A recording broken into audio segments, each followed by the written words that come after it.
1. Udah lama ya kita nggak ketemu di Zoom, kayak udah bulan lalu kan. Yuk, kita sebelum mulai ibadah berdoa dulu yuk. Mari kita berdoa. Tuhan Yesus, terima kasih atas berkat dan anugerah-Mu yang Kau curahkan bagi kami. Tuhan, terima kasih kami dapat berkumpul bersama lagi di ibadah remaja Zoom kali ini. Tuhan, tolong berkatilah kami agar kami dapat mengikuti ibadah dengan sungguh-sungguh dari awal sampai akhir. Dalam nama Tuhan Yesus kami berdoa. Amin.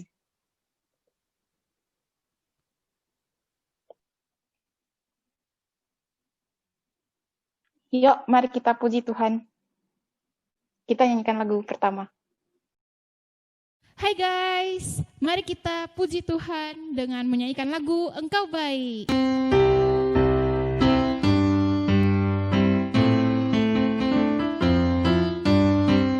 Dengan hati bersyukur masuk di hadirat-Mu, membawa pujian bagi-Mu Yesus.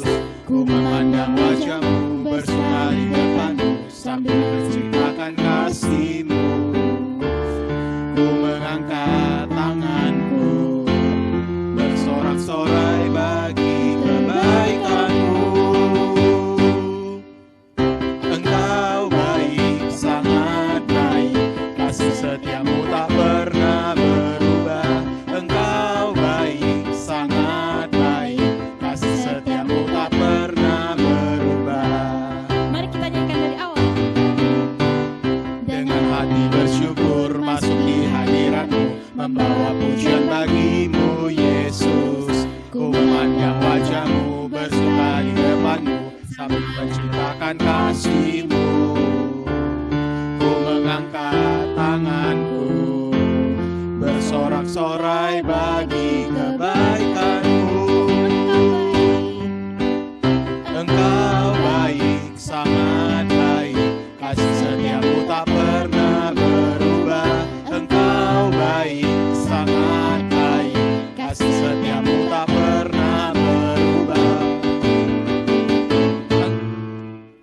Engkau baik, sangat baik, kasih setia-Mu tak pernah berubah. Engkau baik, sangat baik, kasih setia-Mu tak pernah berubah. Kasih setiamu tak Pernah berubah, kasih setia-Mu tak pernah berubah.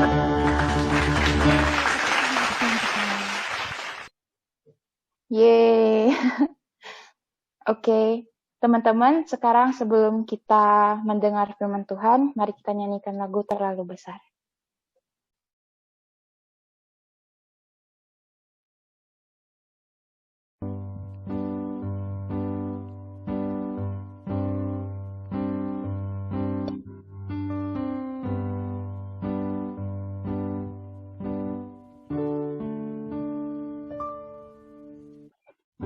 Telah kulihat bukti kasih-Mu, Kau menderita gantikanku. Dengan darah-Mu Kau selamatkanku. Kini ku hidup menyenangkan-Mu. Terlalu besar kasih-Mu Bapa, pengorbanan yang Kau berikan bagiku. Terlalu mahal darah-Mu Yesus, tercurah untuk menebus hidupku. Telah kulihat bukti kasih-Mu, Kau menderita gantikanku. Dengan darah-Mu Kau selamatkanku. Kini ku hidup menyenangkan-Mu. Terlalu besar kasih-Mu Bapa, pengorbanan yang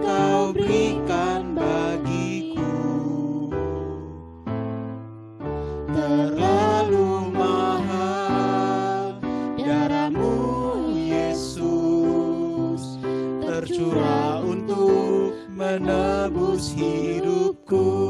Sekali lagi, terlalu besar kasih-Mu ya Bapa. Terlalu besar kasih-Mu Bapa, pengorbanan yang Kau berikan bagiku. Terlalu mahal darah-Mu Yesus, tercurah untuk menebus hidupku. Terlalu besar kasih-Mu Bapa, pengorbanan yang Kau berikan bagiku. Terlalu mahal darah-Mu Yesus, tercurah untuk menebus hidupku. Tercurah untuk menebus hidupku. Tercurah untuk menebus hidupku.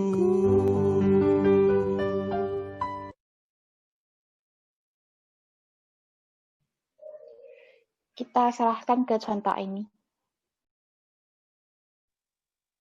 Teman-teman, mari kita siapkan hati kita bersatu dalam doa terlebih dahulu ya, sebelum kita dengar firman Tuhan. Kami bersyukur Tuhan untuk setiap kami yang boleh bergabung hari ini, untuk kesempatan yang Tuhan berikan sehingga kami boleh bersama-sama beribadah sekalipun secara virtual. Tapi kiranya Tuhan yang menolong setiap kami agar kami diberikan konsentrasi. Siapkan hati kami Tuhan untuk kami boleh mengikuti firman-Mu, memahaminya, dan kami boleh melakukannya dalam hidup kami sehari-hari. Terima kasih Tuhan, dalam nama-Mu kami berdoa. Amin.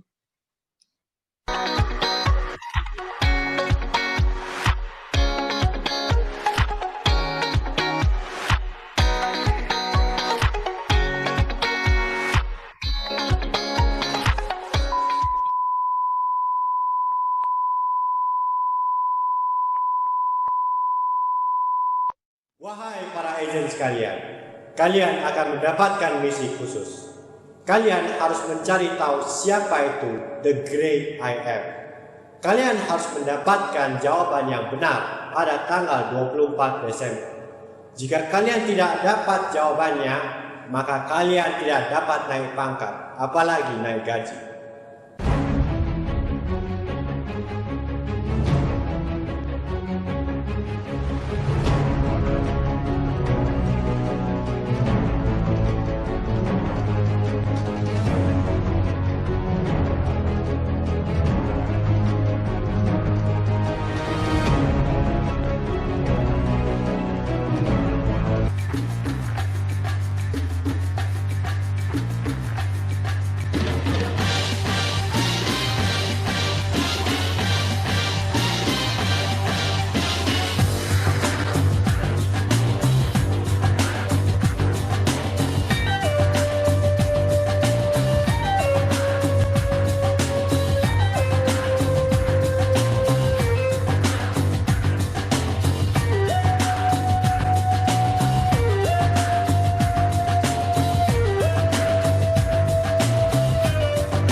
Sungguhan. Iya. Bener, nggak bohong. Di sini ada tercatat 7 perkataan I am itu. Coba saya petakan ya.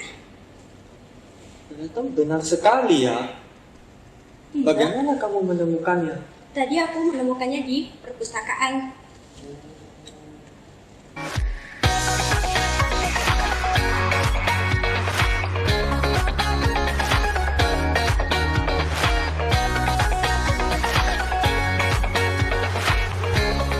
Wah, di sini beneran susah sekali. Aku sama sekali tidak mengerti apa arti IN itu lah. Menurut kamu gimana? Saya juga nggak tahu. Bagaimana udah tanya orang yang ada di desa itu aja, mungkin mereka bisa tahu siapa IN itu. Wah, ide yang bagus tuh. Yuk, let's go. Yuk.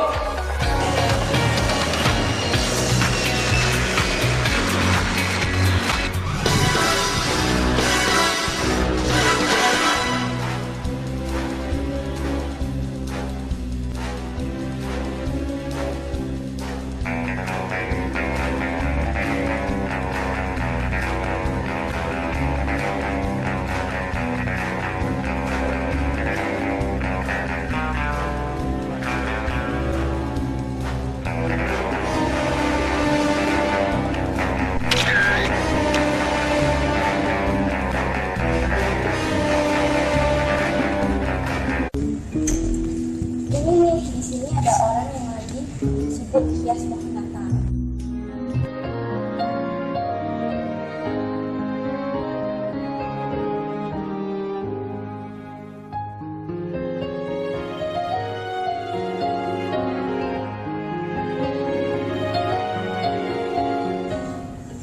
Bagaimana kalau kita tanyakan ke dia saja siapa IN itu, dia pasti tahu. Iya juga. Tanggal segini dia sudah menyiapkan pohon Natal.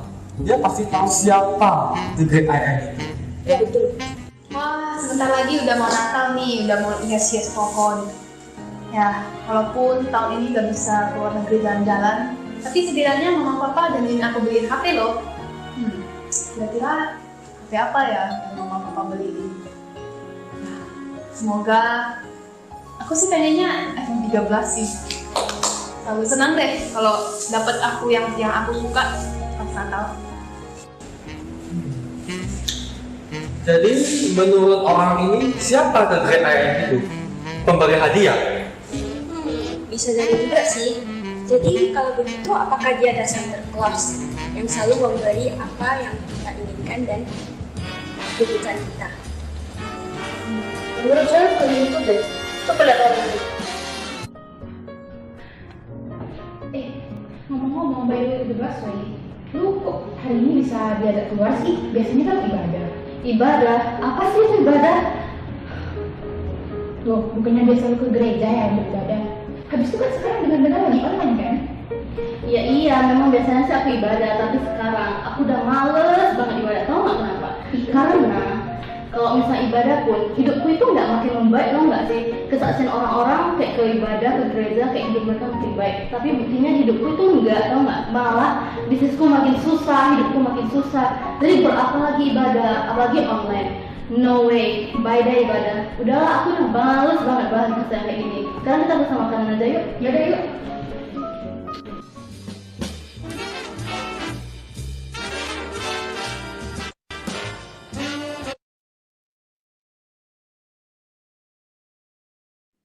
Ya, teman-teman, hari ini kita sudah memasuki Minggu Advent. Nah, Minggu Advent itu adalah masa yang dimulai dari 4 minggu sebelum Natal, jadi tepat dimulai hari ini. Jadi 4 minggu lagi kita akan Natal ya.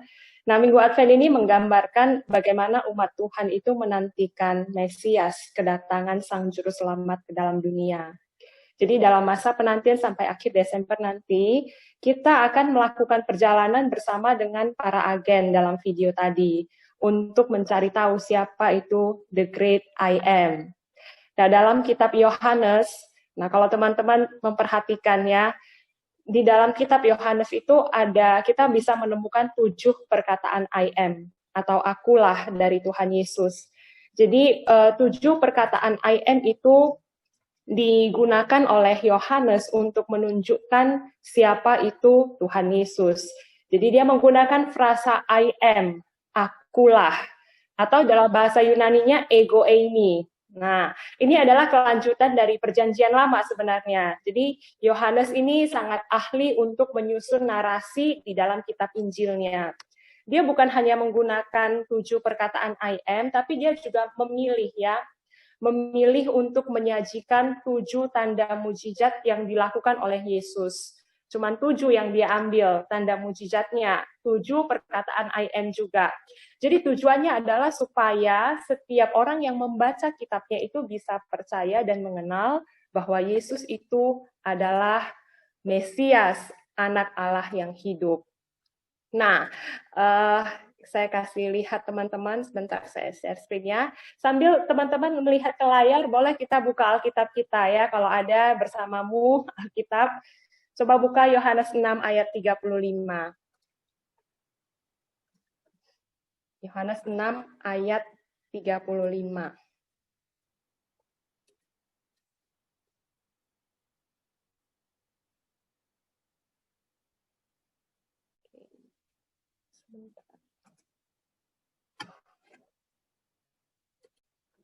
Oke. Ya. Ini firman Tuhan ya, Yohanes 6 ayat 35, kata Yesus kepada mereka, akulah roti hidup. Barang siapa datang kepadaku, ia tidak akan lapar lagi, dan barang siapa percaya kepadaku, ia tidak akan haus lagi. Ini tadi 7 perkataan I am yang saya sampaikan kepada teman-teman. Jadi di sepanjang minggu Advent sampai Desember nanti kita akan membahas 7 perkataan ini yang disajikan oleh Yohanes di dalam kitab Yohanesnya. Nah, teman-teman, dalam video tadi kita sudah melihat ya apa yang kita sebut saja namanya Elvina ya, yang ada di video tadi. Elvina seorang yang senang dan menantikan momen Natal. Karena Natal bagi dia adalah kesempatan untuk mendapatkan hadiah dan keinginannya. Ada juga seorang tokoh yang bernama Jesse, yang selama ini mengikut Tuhan, selama ini mengikut Yesus karena dia merasa bahwa orang yang mengikut Yesus itu kondisinya harus baik-baik saja. Tapi begitu kondisi hidupnya sudah tidak baik, dia tidak mau lagi mengikut Yesus. Ketika ibadahnya tidak lancar, ketika bisnisnya tidak berjalan dengan lancar, dia tidak mau lagi mengikut Yesus. Kalau bisnisnya tidak lancar, dia meninggalkan Yesus. Nah, sebenarnya ketika Yohanes menuliskan kisah tentang Yesus yang memperkenalkan dirinya sebagai roti hidup, dia juga sedang menggambarkan sekelompok orang yang mengikut Yesus hanya karena mereka ingin mendapatkan berkat darinya. Nah, mari kita pelajari lebih dalam apa yang dimaksudkan Yesus ketika dia berkata, I am the bread of life, dengan melihat latar belakang dan konteks pendengar mula-mula Yesus pada waktu itu. Dan mari kita juga identifikasi, selama ini saya ikut Tuhan Yesus itu karena apa? Saya tidak tahu teman-teman selama ini ikut Yesus, kenal Yesus itu karena apa? Mungkin di antara teman-teman itu sudah sangat familiar dengan Yesus, dengan kisah Natalnya, entah sudah berapa kali kita merayakan Natal. Entah sudah berapa lama kita ikut Tuhan, mungkin dari TK, SD, dari sekolah minggu, setiap tahun merayakan Natal, mungkin begitu-begitu aja. Apa sih yang menjadi alasan atau motivasi terdalam kamu untuk mengikut Yesus? Ada orang yang mengikut Yesus supaya diberkati, tadi kita sudah lihat. Ada orang yang menjanjikan kalau ikut Yesus pasti hebat, sukses, kaya, banyak uang, berhasil. Ada orang yang ikut Yesus karena ikuti agama orang tuanya. Dia terlahir dari keluarga Kristen, maka saya juga harus ikut Yesus. Saya disuruh setiap minggu ke gereja oleh papa mama saya, maka saya ikut saja.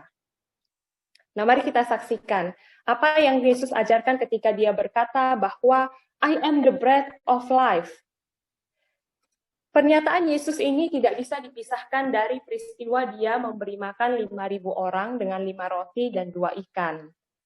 Waktu itu ada orang banyak yang berbondong-bondong mengikut Yesus karena mereka melihat banyak sekali mujizat yang bisa dilakukan oleh Yesus. Orang buta berjalan, orang lumpuh melihat, orang tuli berbicara. Nih kalau teman-teman tidak memperhatikan dengan baik, mungkin tidak akan tahu kesalahan saya ya. Mereka terkagum-kagum dengan Yesus yang bisa menyembuhkan mereka. Nah, bayangkan kalau kita adalah orang-orang yang hidup di masa itu.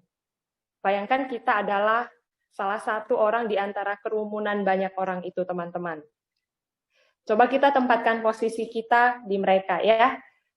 Kita ini rakyat jelata, kita menderita, kita miskin, kita hidup dalam penjajahan, tidak berdaya, lalu apalagi kalau kita sakit, kita tidak punya uang untuk berobat.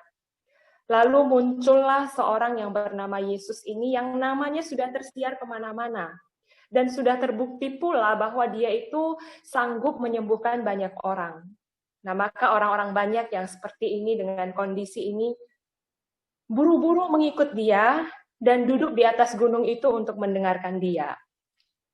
Dan melihat orang banyak itu yang sudah mengikutnya mungkin dari pagi, mungkin mereka belum makan, mulailah Yesus mengadakan mujizat dengan memecahkan 5 roti dan 2 ikan dan membagikan kepada semua orang yang ada di situ. Terhitung ada 5.000 orang laki-laki, belum termasuk perempuan dan anak-anak, karena mereka tidak masuk hitungan pada waktu itu. Dan masih pula ada sisa 12 bakul. Dan setelah mereka makan roti dan kenyang, maka mulailah orang banyak ini lebih terkagum-kagum lagi dengan Yesus. Gila ya, udah sanggup menyembuhkan orang, kita dikasih makan gratis lagi. Gitu kan? Hidup mereka ini susah, mau cari makan itu nggak gampang. Terus ketemu dengan Yesus yang bisa kasih makan gratis, makan roti, yang waktu itu salah satu makanan pokok mereka, dan mereka merasa kenyang. Maka orang banyak ini mendesak Yesus dan mau menjadikan dia sebagai raja. Mengetahui hal ini, Yesus pergi menyeberang di Danau Galilea untuk menghindar orang banyak tersebut. Keesokan harinya sesudah Yesus sampai di seberang itu, ternyata orang banyak itu masih tidak menyerah dan masih mencari Yesus. Luar biasa ya teman-teman, danau pun rela mereka seberangi untuk mencari Yesus. Luar biasa kan, naik perahu, pakai perahu seberangi danau untuk menemukan Yesus. Dan setelah mereka mendapatkan Yesus di seberang sana, mulailah mereka menggerutu ya. Aduh Yesus, kemana aja sih? Wah, kelihatannya kan mereka sangat menggebu-gebu dan sangat ingin mengikuti Yesus ya teman-teman. Mereka mungkin mulai menyangka bahwa Yesus ini pasti seorang nabi. Di zaman itu mereka kenal sekali dengan istilah nabi. Dari cerita nenek moyang mereka. Ada orang yang namanya Nabi Elia, ada Musa yang memimpin nenek moyang mereka yang juga sama bisa melakukan mujizat-mujizat seperti itu. Maka dalam hati mereka berpikir, ya mungkin Yesus ini adalah nabi, sama seperti Elia dan Musa. Mereka tahu cerita itu karena orang tua mereka menceritakan cerita itu turun-temurun kepada anak cucu mereka. Nah dulu waktu nenek moyang mereka itu ada di padang gurun, mereka tahu ceritanya. Setiap hari itu mereka dikasih makan gratis, makan mana dari sorga. Teman-teman juga tahu kan cerita ini waktu di sekolah minggu. Nah kali ini ternyata ada lagi yang namanya Yesus yang bisa memberikan makanan gratis kepada mereka setiap hari. Nah maka mereka mati-matian mengikut Yesus kemanapun dia pergi. Tapi ya teman-teman, Yesus itu tahu kok apa yang dipikirkan oleh mereka. Yesus tahu apa yang menjadi motivasi terdalam mereka mengikut dia. Mereka cari Yesus bukan karena mereka itu ingin sungguh-sungguh mengenal dia. Tapi karena mereka itu sudah makan roti dan mereka sudah kenyang. Jadi sebenarnya mereka ikut Yesus ya karena Yesus itu bisa memberikan roti kepada mereka, bisa membuat perut mereka kenyang. Maka Yesus menjelaskan kepada mereka ya, seharusnya kamu itu bekerja bukan untuk mencari makanan yang dapat binasa, tapi makanan yang bisa bertahan sampai pada hidup yang kekal. Dan pendengar perkataan ini orang banyak itu makin bingung kan, apa sih maksud Yesus itu? Yesus berkata kalau kamu ingin hidup sampai pada hidup yang kekal, kamu harus makan roti hidup, roti yang turun dari sorga, bread of life, roti kehidupan ya. Kalau kamu makan bread talk atau makan bread life, katakanlah kamu makan 3 potong ya, satu hari kamu makan, atau mungkin kamu makan semua roti yang ada di depan itu, jadi lapar ya teman-teman. Mungkin kamu habiskan semua bread talk dan bread life itu, mungkin kamu bisa kenyang saat ini.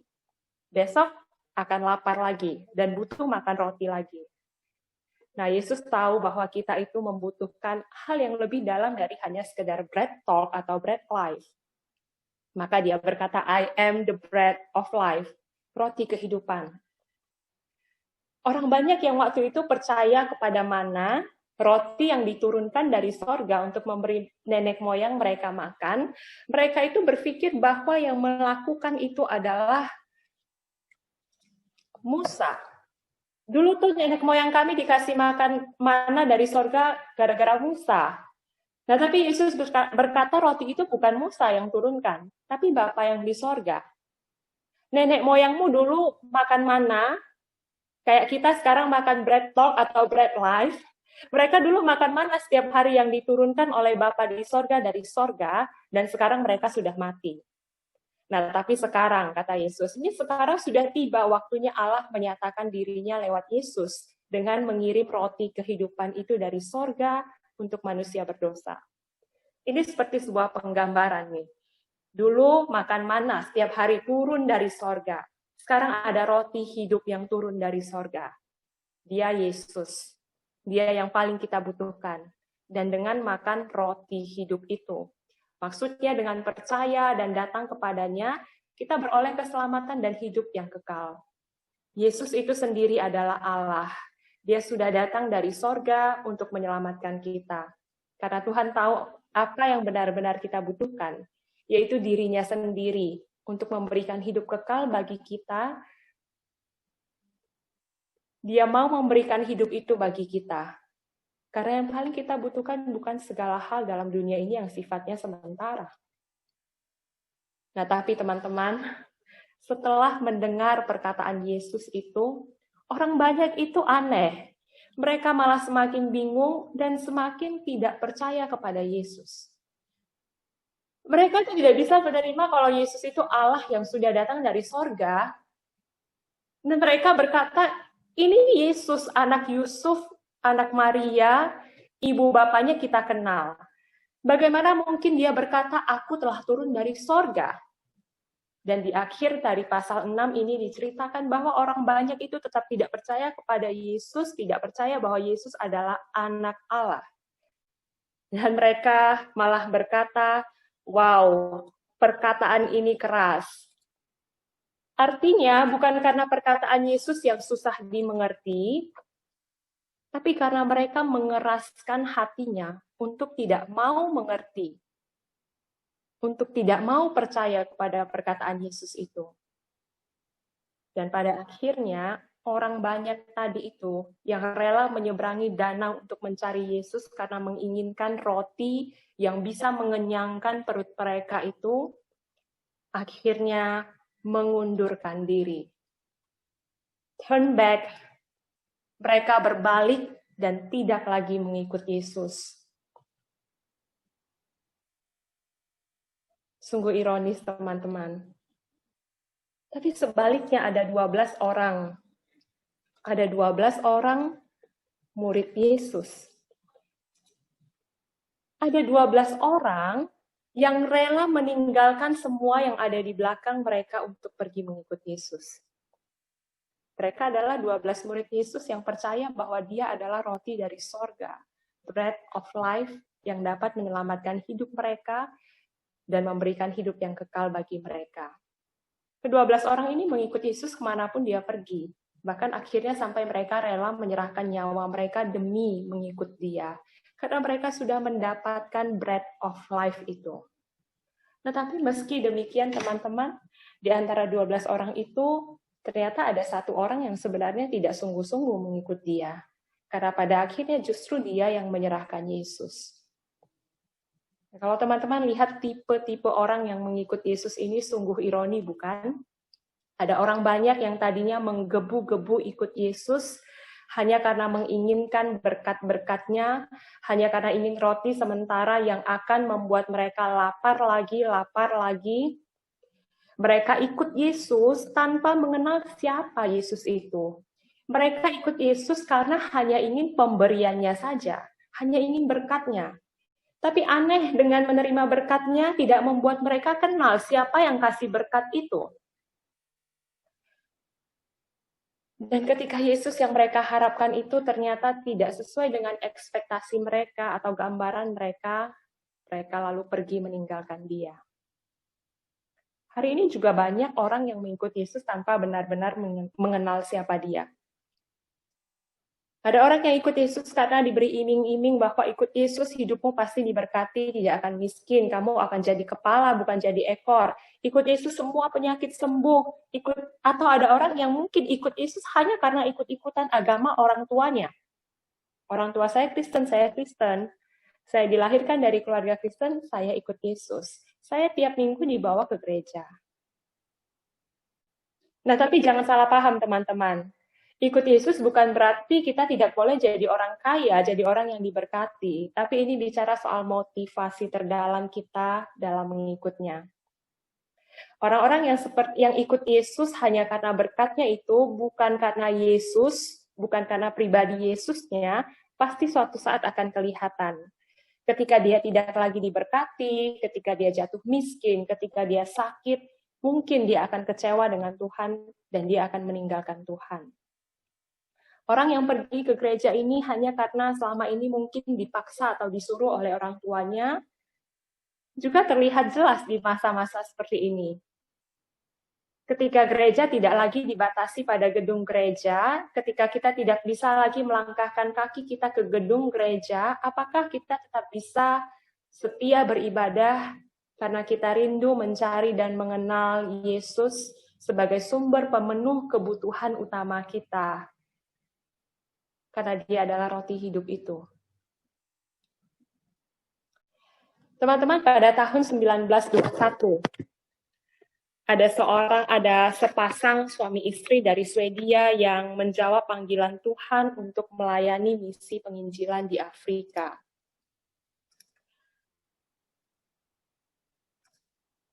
Kedua pasang itu bernama, kedua pasang suami istri itu bernama David Flat dan istrinya Svea Flat, serta satu pasang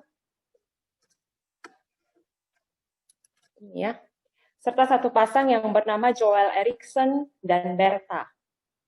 Kedua pasangan ini pergi ke Afrika dan turut David membawa anaknya yang berusia 2 tahun. Tapi dalam perjalanan anak ini mati karena dia terkena penyakit malaria. Nah, tapi mereka tetap pantang menyerah dan rela mati untuk pekabaran Injil. Penduduk setempat sempat tidak menyukai kehadiran mereka, maka akhirnya mereka tinggal di hutan dekat desa tersebut. Karena hidup serba kekurangan, akhirnya mereka mengalami kekurangan gizi. Pasangan Joel Eriksson dan Bertha akhirnya memutuskan untuk kembali ke kantor misi yang ada di Afrika. Tapi ini sepasang gambar ini, David Flat dan istrinya itu memilih untuk tetap tinggal. Apalagi karena waktu itu istrinya Svea baru hamil dan dia menderita malaria yang cukup buruk. Tapi meski demikian di tengah kondisi seperti itu dia tetap menggebu-gebu, tetap menyediakan waktu untuk melakukan bimbingan rohani kepada seorang anak kecil penduduk asli dari desa tersebut. Dan anak kecil itu satu-satunya yang kontak dengan penduduk lokal dan dibimbing serta dilayani oleh keluarga Flat. Tapi waktu itu belum ada satupun orang yang percaya seluruh desa itu. Kondisi Svea semakin memburuk sampai akhirnya dia meninggal setelah dia melahirkan anak mereka yang diberi nama Aina, kembaranku. Namanya Aina. Kemudian Aina ini dibesarkan oleh keluarga lain karena David, papanya itu sangat terpukul dengan kematian istrinya. Dan timbul kekecewaan yang sangat dalam di hatinya. Dengan emosi yang tidak terkontrol, David itu berseru, "Tuhan, mengapa kau izinkan hal ini terjadi? Bukankah kami datang kemari untuk melayani Engkau, untuk memberikan hidup kami seluruhnya untuk Engkau? Istriku yang cantik, yang pandai itu sekarang sudah tidak ada. Anak sulungku sekarang usia 3 tahun, nyaris tidak terurus. Sekarang Aina kecil itu baru lahir.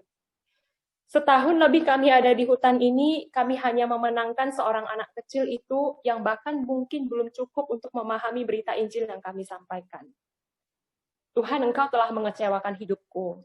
Betapa sia-sianya hidupku. Nah, karena kekecewaan itu, David akhirnya memutuskan untuk kembali ke negara asalnya. Dan Aina itu dititipkan kepada keluarga Erikson. Tapi berpuluh-puluh tahun sejak peristiwa itu, David itu yang tadinya menggebu-gebu, memberikan seluruh hidupnya untuk melayani Tuhan, bahkan sampai masuk ke pedalaman itu, kepahitan dengan Tuhan. Bahkan dia sangat marah ketika ada orang yang menyebutkan kata Tuhan. Dia kembali lagi ke hidupnya yang lama, dia mabuk-mabukan, dia menikah lagi dengan orang lain. David ini kurang apa dulu? Ya mungkin dia sama seperti 12 murid Yesus itu yang mau meninggalkan segalanya demi ikut Yesus. Tapi ketika kenyataan hidupnya begitu buruk dan menderita, dia akhirnya meninggalkan Tuhan. Nah, singkat cerita, akhirnya di masa tuanya, David ini kembali bertemu dengan anaknya Aina, yang tadi dia sudah serahkan untuk diasuh oleh orang lain. Dan anak kecil yang tadi, yang satu-satunya orang yang dilayani oleh almarhum istrinya itu, ternyata menjadi seorang pengkhotbah luar biasa yang memenangkan orang di kampung halamannya tempat David melayani dulu.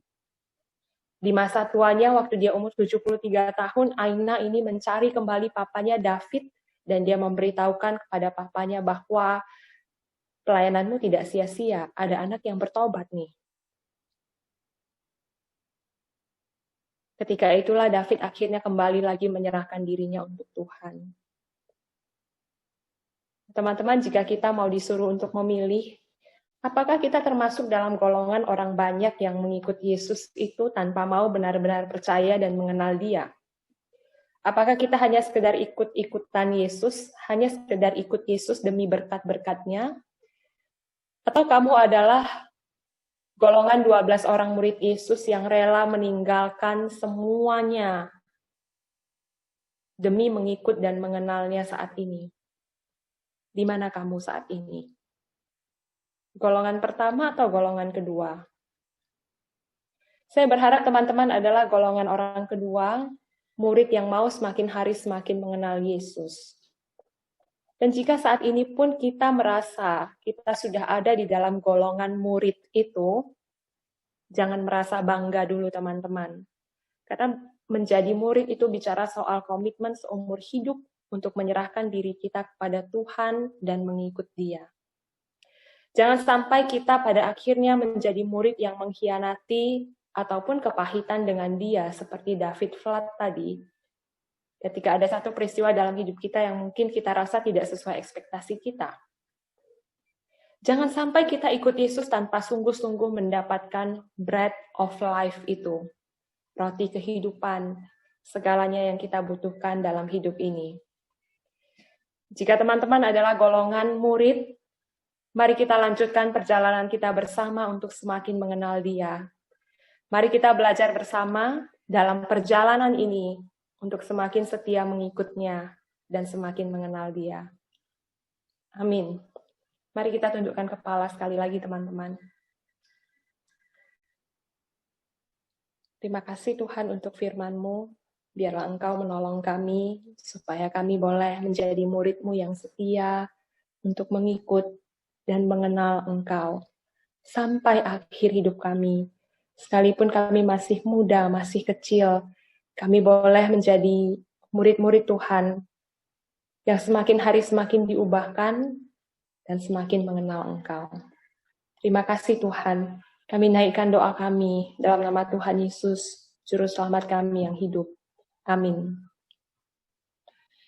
Nah teman-teman, sebentar lagi kita akan kita akan di break dalam ruang-ruang kecil.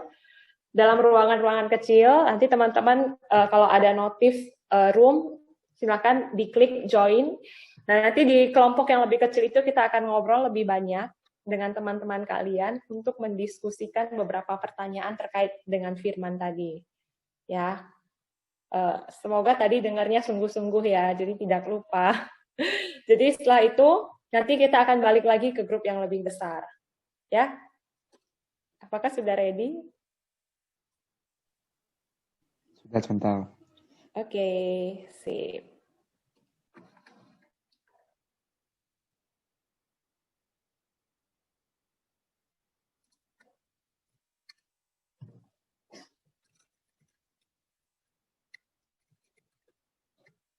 Ya, bersabar ya. Move on ya.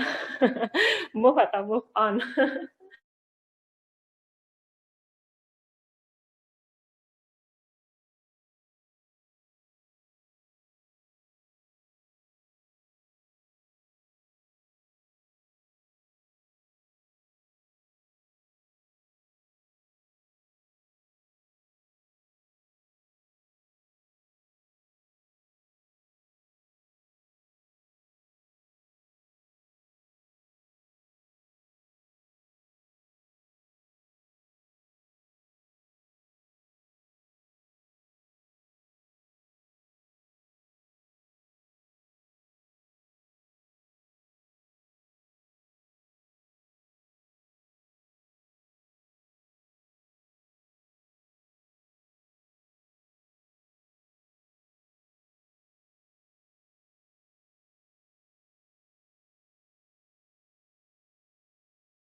Ya.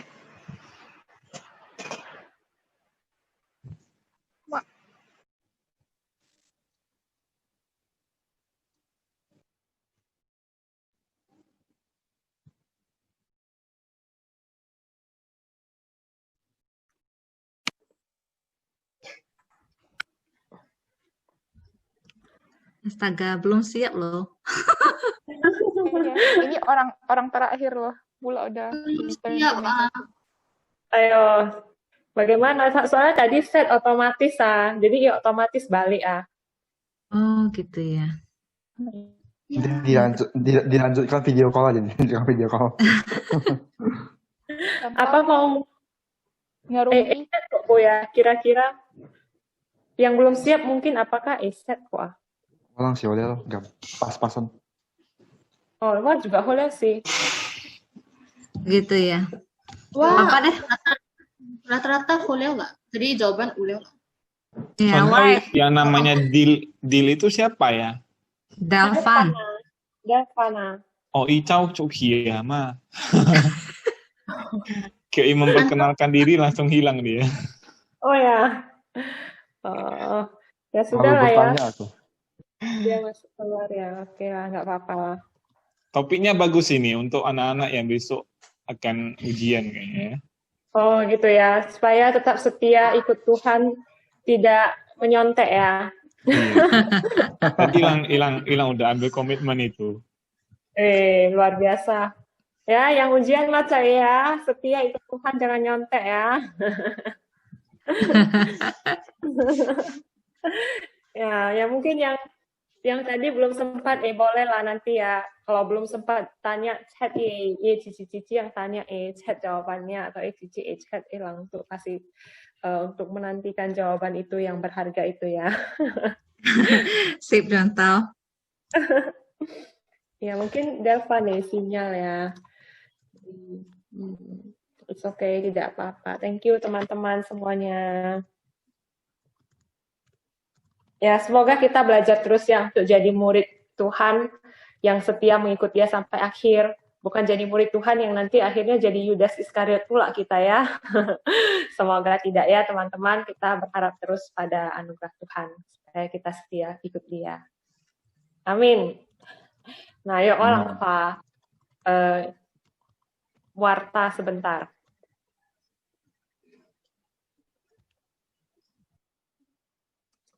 Bu Ketum? Biasa kan Bu Ketu yang menyampaikan warta. Ancam Bu Ketu kalimat khas ketika menyampaikan warta. Oke guys, jadi ini wartanya.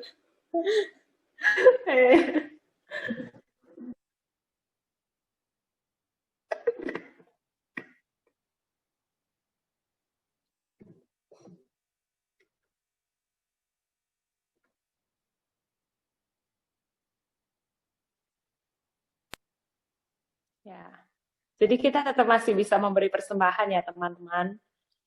Jadi bisa scan yang tadi barcode atau kalau itu bisa pakai OVO, bisa GrabFood. Bukan hanya yang GrabFood aja lah yang OVO ya. Bukan hanya untuk GrabFood atau GoFood. Yang kalau GoPay juga bisa. Nah, tapi kalau misalnya kalian tidak punya itu, belum punya rekening juga, nggak bisa transfer juga, it's okay, nggak apa-apa.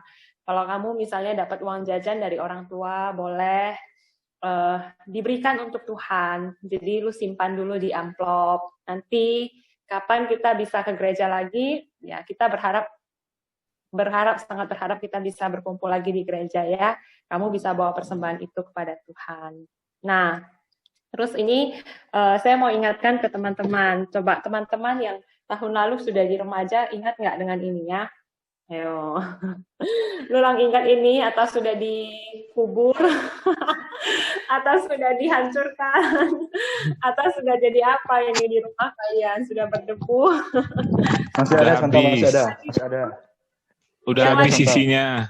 Masih ada contoh. Nah, coba keluarkan yuk orang kakek keluarkan, ayo keluarkan, munculkan di layar yuk. Bisa ambil sebentar, saya kasih waktu, yuk. Rio, aneh mantap, aneh standby yo.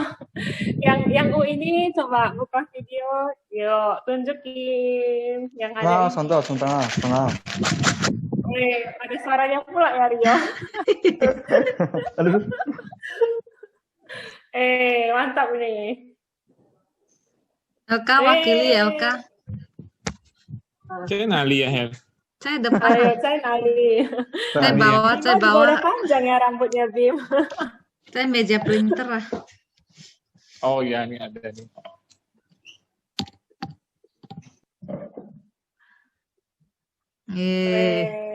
Mantap. Saya tunjukin sekali lagi semua rame-rame walang screenshot cepat.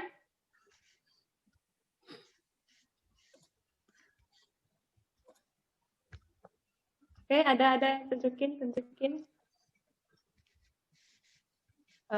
Boleh dibantu? GKY Medan, Ko Edwin? Di mana? Oke, screenshot ya. Oh, udah dong, ya. Sip, mantap. Ya, nah ini teman-teman, kenapa saya suruh keluarkan? Ini kan kalau teman-teman baca, ini periodenya kan harusnya ini tahun lalu loh ya, tahun lalu 22 Desember kita komitmen untuk mengumpulkan ini untuk IOTA, untuk anak-anak. Harusnya kita kumpulkan di tanggal 28 Juni. Tapi kan 28 Juni kita masih kondisi seperti ini, belum bisa datang ke gereja. Lalu sekarang sudah akhir November, udah mau Desember, berarti udah mau setahun kita simpan ini. Daripada penyimpanannya tidak berujung, tidak tahu sampai kapan. Jadi teman-teman, mulai minggu depan, tanggal 6 Desember ya, saya kasih waktu 2 minggu, 6 Desember sampai 13 Desember, mulai minggu depan, teman-teman sudah boleh mengumpulkan ini dengan cara bawa ke gereja. Jadi di jam kerja. Misalnya lu lang uki, oteng, ya maksudnya mau uki sekolah atau uki mana, waktu mau keluar rumah, ingat ambil ini, singgah gereja singgah gereja, titipin ini. Terus kan ini ada namanya, kamu ingat tulis nama kamu. Ya, jadi waktu kamu singgah ke gereja, bawa ini ke gereja dalam waktu 2 minggu itu, nanti pengurus-pengurus, teman-teman pengurus akan hitung uangnya berapa. Setelah dihitung, uangnya bukan untuk kita beli Burger King, tapi uangnya nanti kita akan serahkan kepada anak-anak yang jadi anak asuh IOTA. Karena juga ya pas ya waktunya masa seperti ini mungkin juga bukan masa yang mudah, jadi mereka bisa dapat bantuan juga, gitu ya teman-teman. Ingat ya, mulai minggu depan sudah boleh mengumpulkan ke gereja. Bisa ke TU atau titip satpam aja, kasih tahu untuk contoh Aini misalnya, titip satpam aja, ya. Ya, oke ya teman-teman. Lalu satu lagi pengumuman yang bulan lalu ya, Ko Edwin mungkin sudah promosi sedikit tentang SYC, Saat Youth Camp. Ini adalah salah satu retreat yang biasanya setiap tahun itu diadakan oleh Saat Seminari Alkitab Asia Tenggara, tempat kami sekolah Alkitab. Jadi setiap tahun itu tetap diadakan acara seperti itu, camp untuk anak muda di seluruh Indonesia. Biasanya setiap tahun itu ada ribuan anak muda, anak remaja seusia kalian yang datang ke Malang untuk nginep di situ dan ikut retreat. Tapi tahun ini ya sangat spesial ya, semua apa-apa online. Jadi kita itu tidak bisa ke sana, tapi mereka tetap ngadain SYC dengan cara online. Tapi ini juga kemudahan untuk kita. Teman-teman bayangin biasa kalau kita pergi ke situ, uang tiketnya berapa, pendaftarannya juga berapa. Ci Kristina dulu pernah ke sana ya, Ci, waktu muda. Waktu muda, sekarang juga masih muda ya. So, Ci Kristina mau cerita sedikit nggak? Dulu waktu ikut itu gimana? Iya, itu seru sekali ya, karena kan memang perjalanan luar kota, naik pesawat ke tempat baru gitu kan. Terus yang menariknya juga memang kita jumpa kaum muda dari berbagai gereja di berbagai tempat gitu loh. So banyak kenal teman-teman baru gitu. Waktu itu sih gitu ya, kesan yang paling menonjol ya. Tapi bukan mau cari teman sih pastinya ya. Cuman itu terjadi, bonus ya. itu bonus betul.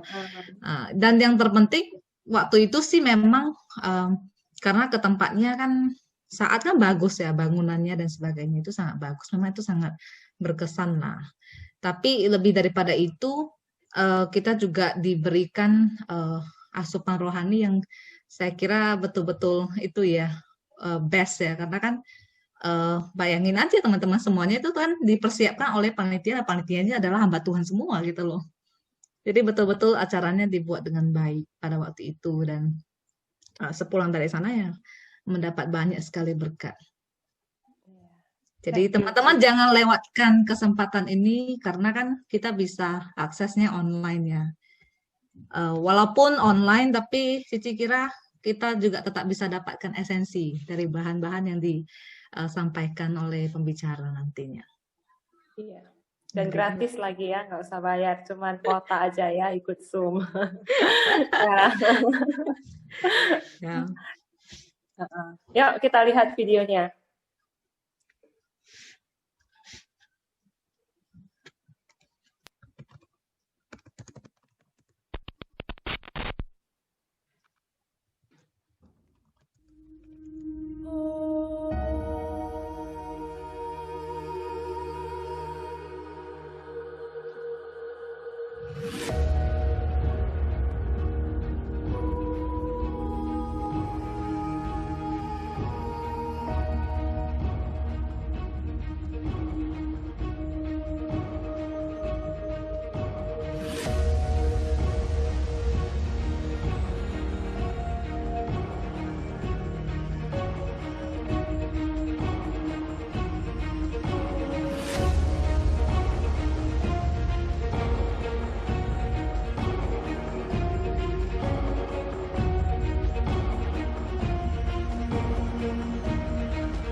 Ya, itu dia teman-teman. Kalau mau segera daftar, bisa cari info lebih lanjut di Instagram @storysaat.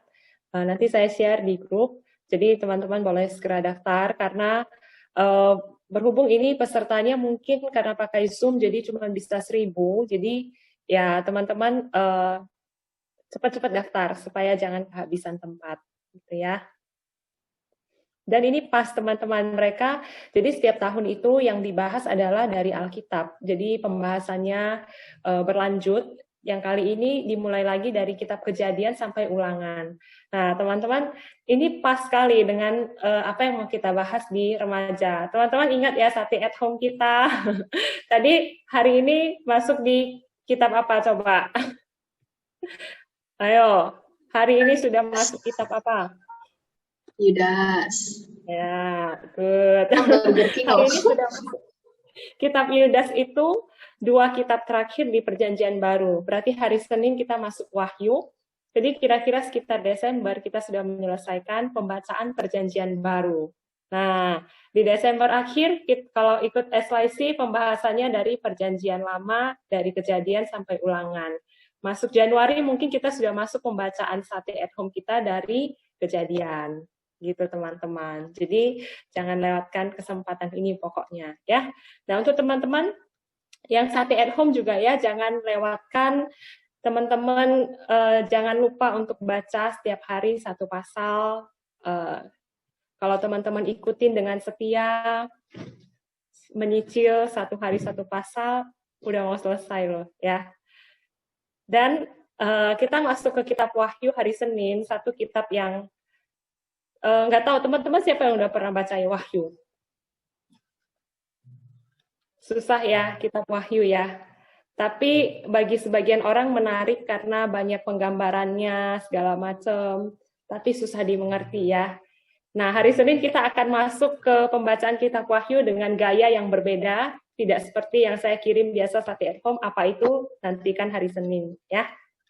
Oke. Nah, mungkin boleh nggak cerita sedikit? Ini. Oke. Sorry. Silakan.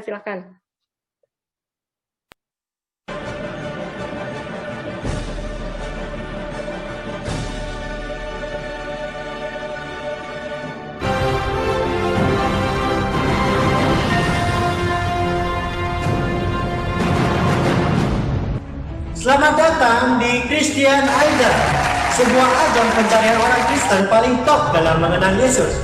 Di manakah pertama kali Yesus mengadakan mukjizat mengubah air menjadi anggur? Dia itu kan memenang Christian Idol. Kita akan pergi ke tempatnya. Tapi sebelum kalian bilang, saya dari tadi sudah menangkap posisinya. Dia tinggal di sini.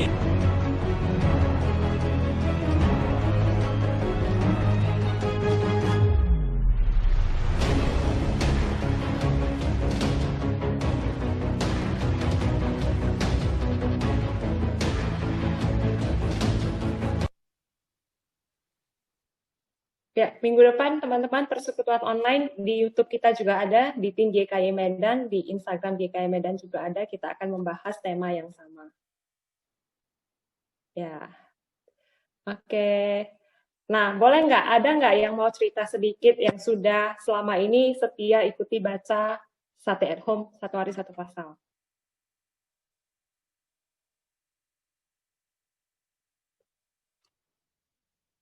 Apa yang kamu dapatin? Bagaimana kesannya?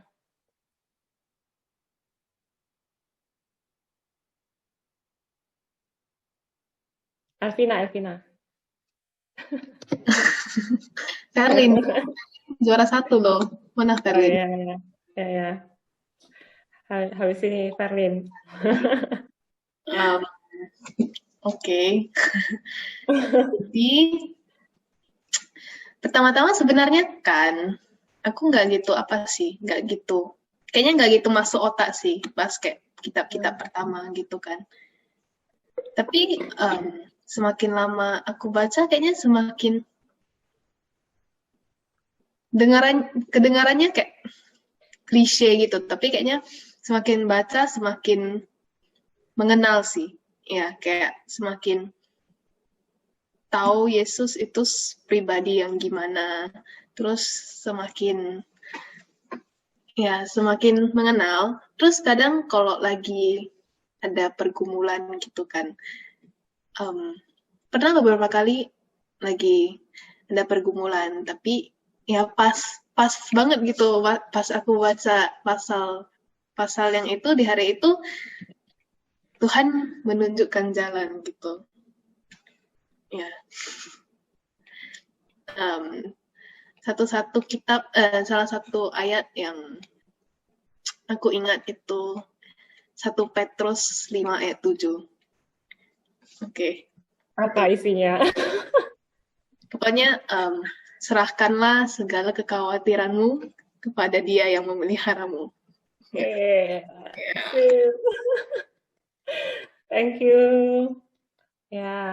Ya memang kedengarannya klise kata Elvina, tapi itu entah bagaimana caranya Tuhan bekerja ya, lewat apa yang kita baca, lewat firman hidup itu bisa menguatkan. Ya, thank you buat sharingnya.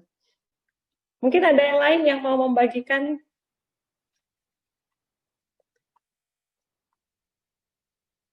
Verlin, pemenang Verlin Utibo.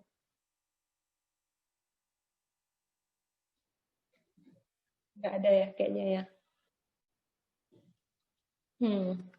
Yang lain boleh, satu orang lagi. Siapa?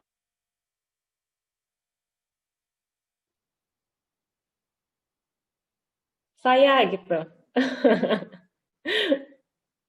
Sebelum tunjuk.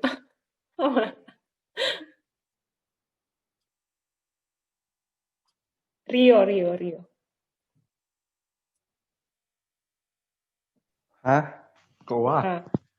Ketinggalan cukup jauh sih. Cuman ya kalau mau sharing, nggak apa-apa on cam. Ya, gimana ya, Satu at Home itu kita belajar untuk berkomitmen sih. Kebetulan Wak juga ada buat Instagram yang contohnya ini mungkin tahu ya kan gitu. Ya aku buatnya sekarang 2 hari sekali karena ya mikirin materi agak kau sih gitu. Cuman ya kalau misalnya ada materi kayak di minggu ini, terus materi di Satu at Home, bisa jadikan gitu kan. Jadikan untuk materi gitu. Cuman di luar dari itu materi mungkin gini sih.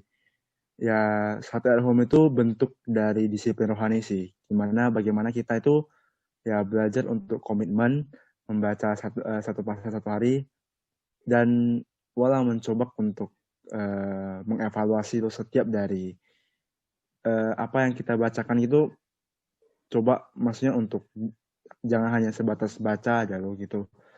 Jadi apa yang dapat sih dari Satu at Home itu banyak sih hal-hal yang ketika sama kayak Elvina, ketika dapat sesuatu hal yang memang lagi dalam kondisi yang tidak terpuruk, terus tiba-tiba baca Satu at Home, mungkin ada beberapa pasal atau apa ayat yang kayak mengena tiba-tiba gitu kan. Jadi ya memang benar sih, Tuhan itu selalu menegur dengan cara yang di luar ekspektasi lo gitu.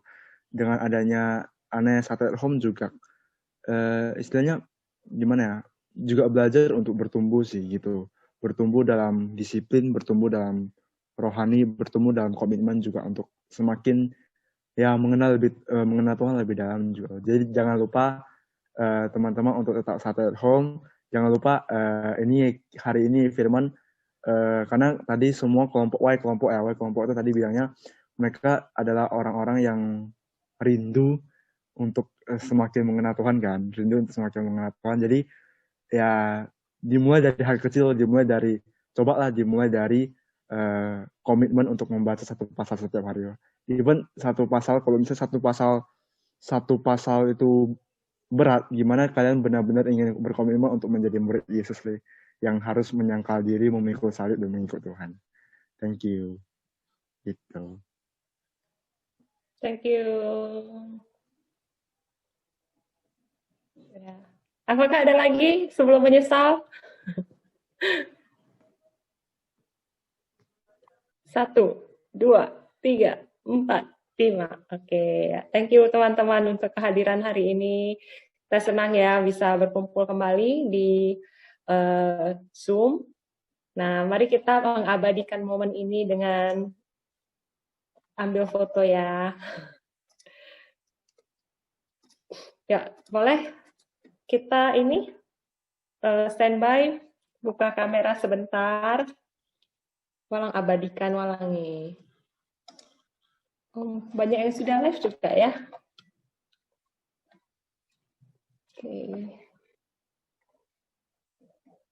Sudah buka semuanya? Oke, boleh. GKY Medan, Ko Edwin memberi aba-aba.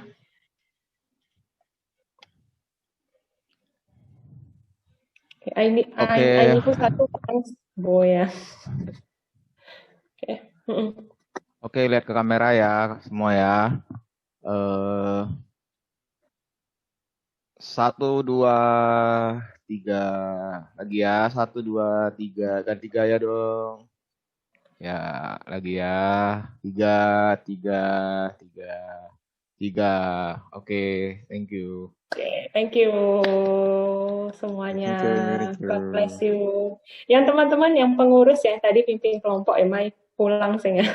Mai tuh ya. Pantau, you. belum doa tutup. Ya, bolehlah Ko Edwin yang menutup kita dalam doa. Oke, teman-teman semua kita berdoa dulu ya sebelum kita mengakhiri persekutuan hari ini.